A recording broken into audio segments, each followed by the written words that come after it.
Jalal berkumpul bersama ibunya, Ratu Salimah, dan Ratu Rukaya untuk membahas Joda yang telah kesurupan arwah Laboni.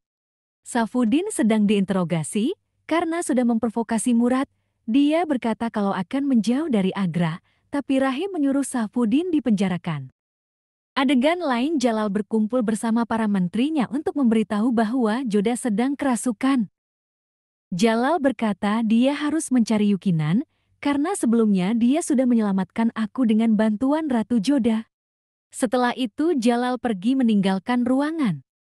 Mereka berbicara belum saatnya mengatakan soal Safudin pada raja. Rukaya teringat saat Joda menamparnya, dia menjadi ketakutan. Hosier datang dan berkata, untung saja Laboni hanya menamparmu, jika kamu melawan terus entah apa yang akan terjadi. Rukaya berkata, kalau dia tidak menyadari kalau itu ulah Laboni, bahkan di saat raja memarahinya di Nina Bazar saat itu juga adalah ulahnya.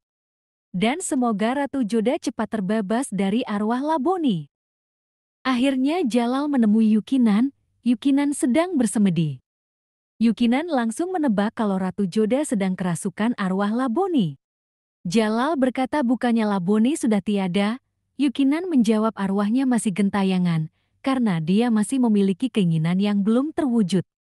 Yukinan memberitahu rencana apa yang akan mereka lakukan. Salim duduk sendiri, kemudian Anarkali datang sambil menutup mata Salim. Salim mengatakan apa yang sedang terjadi pada ibunya, kemudian Anarkali langsung merasa cemas. Teringat saat Salim bicara pada ibunya, ternyata saat itu ibunya sedang dipengaruhi oleh arwah Laboni. Joda duduk seorang diri, sedangkan Laboni duduk di ranjang sambil memperhatikan Joda. Jalal datang dengan perasaan sedih dia melihat Joda, kemudian Jalal mengajak Joda untuk bermain catur bersama. Dan Laboni pun juga ada di sana. Hamidah bertanya kapan mereka bertindak. Yukinan sedang membacakan mantra. Tak lama kemudian Joda mendengar suara mantra bergema di telinganya.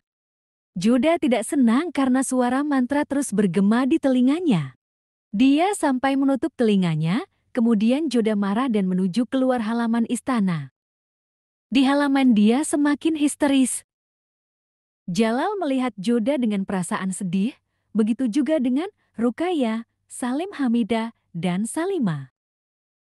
Mereka pun berdoa untuk Joda. Joda sampai di tempat Yukinan, dia marah karena sudah memanggil arwah Laboni. Laboni berkata, apakah kau ingin celaka?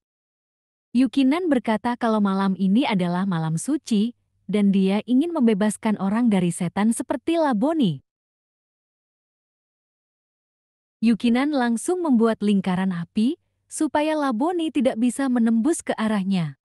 Yukinan melempar serbuk ke arah Joda, sehingga membuat Joda terjatuh. Itu dilakukan beberapa kali oleh Yukinan. Joda berteriak histeris sambil menutupi kedua telinganya. Joda yang asli berkata tolong selamatkan aku dari Laboni, dan tidak lama Laboni juga berkata Yukinan tidak bisa melakukan apa-apa. Yukinan terus membaca mantra sehingga membuat Joda jatuh ke tanah. Tak lama Joda pun tak sadarkan diri. Keesokannya Jalal berdiri di atas balkon sambil melihat pintu dan menunggu kedatangan Joda. Salimah datang dan bicara kalau semua orang sedang memikirkan Ratu Joda. Pelayan mengatakan kalau Ratu Joda sudah kembali, sontak Raja dan Salimah merasa senang, mereka segera menghampiri Joda. Semua orang juga menghampiri Joda dengan perasaan iba. Joda langsung memeluk Jalal. Dia pun juga memeluk satu persatu anggota keluarganya. Joda meminta maaf pada semua orang, dan tiba-tiba Joda merasa lemah kemudian terjatuh. Jalal langsung membawanya ke kamar, Joda masih tidak sadarkan diri. Semua keluarga cemas, tabib pun memeriksa Joda. Dia berkata kalau Ratu baik-baik saja. Tak lama Joda sadar, membuat semua orang bahagia, mereka semua meninggalkan Joda di kamar untuk beristirahat. Jalal memutuskan untuk memberi hadiah pada Yukinan, dia pun datang ke sana tapi Raja melihat tempat Yukinan yang berantakan. Yukinan terkapar, di sana dia menceritakan apa yang sudah terjadi. Saat Joda pingsan, Yukinan pun datang menghampirinya untuk membangunkan Joda, tapi ternyata Laboni hanya berpura-pura pingsan. Dia langsung mencekik Yukinan sampai tak berdaya. Lalu Laboni tertawa dan berkata tidak ada yang bisa mengalahkannya. Joda terbangun dan melihat Laboni, dia berkata kalau dia sudah membunuh Yukinan. Yukinan meminta maaf pada raja kalau dia tidak bisa menyelesaikan tugas Ni untuk menolong. Dia berkata kalau arwah Laboni merasukinya pada malam hari saja. Hanya Tuhan yang bisa menolong. Dan Ratu Joda sedang dalam bahaya, seketika Yukinan langsung meninggal dunia. Adegan lain Laboni mengatakan kalau dia yang membunuh guru, membuat Joda makan daging, dan menghisap hookah. Joda terlihat sedih. Raja kembali ke istana dan menceritakan semuanya pada para ratu dan ibunya. Dia juga bilang kalau Yukinan sudah tiada. Jalal bilang kalau semua orang harus berpura-pura tidak tahu supaya dia tidak menyakiti semua orang. Jalal menyuruh Salim untuk mencari orang yang bisa menyelamatkan Joda.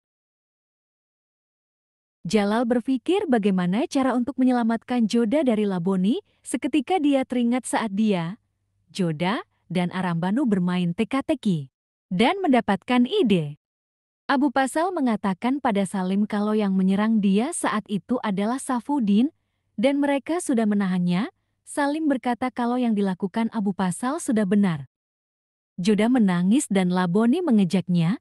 Tak lama raja datang dan memeluk Joda. Joda berkata kalau dia baik-baik saja kalau bersama raja.